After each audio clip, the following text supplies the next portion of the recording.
पक्षनेते पदासाठी अद्याप अर्ज आलेला नाहीये। विरोधकांकडून अर्ज आल्यानंतर विचार केला जाणार अशी माहिती विधानसभा अध्यक्ष राहुल नार्वेकरांनी दिली आहे। तर भाजप विरोधी पक्षनेतेपद देणार असेल तर आम्ही नाव सुचवू अशी प्रतिक्रिया वडेट्टीवार यांनी दिली आहे।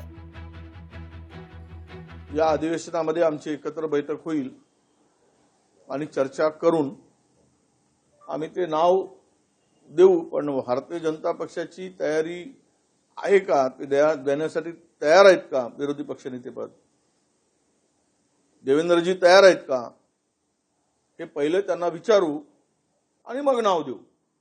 पूर्वीच नाव देऊन उपयोग काय? संख्याबळ नाही आहे। आम्ही नाव द्यायचं आणि त्यांनी ते करायचं नाही, तोंडघशी पाडायचं। यापेक्षा त्यांना विचारू मुख्यमंत्र्यांना, तुम्ही देणार असाल तर आम्ही नाव देतो, नाही देणार असेल तर नाव देणार नाही। आम्ही तिन्ही पक्षाचे सगळे नेते बसू आणि त्याच्यामध्ये एकमताने एक नाव आम्ही त्यांना देऊ विधानसभा अध्यक्षाला।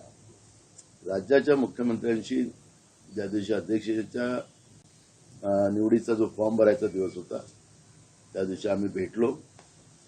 मुख्यमंत्र्यांनी सकारात्मक भूमिका घेतली आणि त्याच्यातला मार्ग निघाला आणि आम्ही आता तिन्ही पक्ष येत्या नागपूरच्या अधिवेशनामध्ये विरोधी पक्षाच्या बद्दलची भूमिका बसून आम्ही निर्णय घेऊ। विरोधी पक्ष नेत्यासाठी तुमच्याकडे संख्याबळ नाही, नार्वेकर म्हणतात अजून अर्ज आलेला नाही, काय महाविकास आघाडी विरोधी पक्ष नेत्यासाठी काही प्रयत्न? सगळे विरोधी पक्षाचे लोक नागपूरला जातील।